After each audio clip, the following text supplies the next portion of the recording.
Has ABC ever come to you and asked you, whether you want to lay off political humor a little bit? Because it is a broadcast network and they, and your answer was, and I loved you for it. You said, listen, this is what I do. I'll go if that, right? You just back. Yeah. You're just back. Do you think about retiring? I mean, you were probably, out of everybody that's on the air right now, you are there the longest. I know what it, personally, I don't know what 20 years of it takes, but I know what 1 year of it takes. Yeah. Are you not tired? I was almost sure I was going to retire at the end of my contract in May. I was like, that's it. But weirdly, I know this sounds dumb, but a big part of it for me is just the emotional baggage of wrapping something up, and not just the emotional, like what you have to go through to like say goodbye to everyone, but also even just cleaning out my office is something that I dread. Really? Yeah. Like I look around and I go, oh my God, this is a nightmare. Like I'm not capable of throwing things away, so I have to figure out a place for all of this stuff, and what am I going to do with it? And that was a big part, and just all these things added up to, all right, I'll stay. Also, I like the people who work at ABC, and they were, they were really enthusiastic, which I had not really had before. Like I was, people, they always liked me there, but I'd never had them really seem like we need, never had anybody say, we need you to be here. Wait, you didn't feel like that until now? Yeah, I would after say that. 20 years? Yes. Do you think that you were poking the bear a little bit to see if they would, No. by doing political stuff and all, or saying whatever is on your mind and risking viewership? Do you think you're kind of poking them a little bit to see what they would do?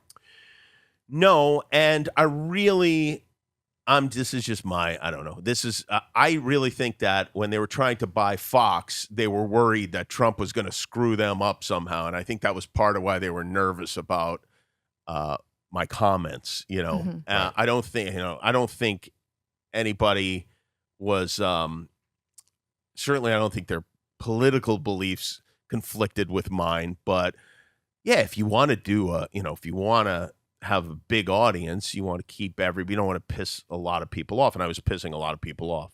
But as far as being appreciated, feeling appreciated, I would say the first 10 to 12 years of my tenure at ABC, the feeling was, you're lucky to be here. I think that's the feeling I always got, is that somehow somebody was doing me a favor by allowing me to be on their network. And that changed very late into my run there, and was there something that you think changed it? Well, I think there were different people there. I think that's what it was. I think that there's a group of executives that worked at Fox who had a different, who told me, they would say like, oh, we wish he was here. We wish we had him on our stage at the network up front, or, speaking for us, or, whatever, doing our show on this network. And when they came over to ABC, they took that opinion of me with them and expressed it, which was, which a lot of people don't do, a lot of networks. And to me, I know it's weird, but I worked in radio for a long time, and I got fired from a lot of jobs. And like my boss's opinion of me means something to me, and maybe, I know that that's not the case for a lot of people. I don't think David Letterman ever cared what his boss thought of him, but that's somehow ingrained in me. And maybe it's from being fired so often.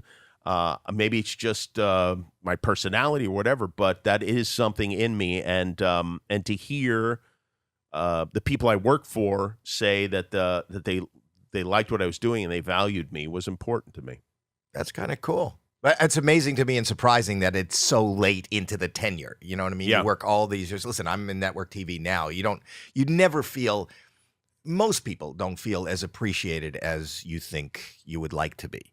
So for you to feel that, and it's well worth it. I mean, you do a great job. So now you signed a contract for another 5? 3. Do you think this will be it? I don't know. I mean, yes, I do think this will be it for sure. Are you looking at your desk and figuring out how?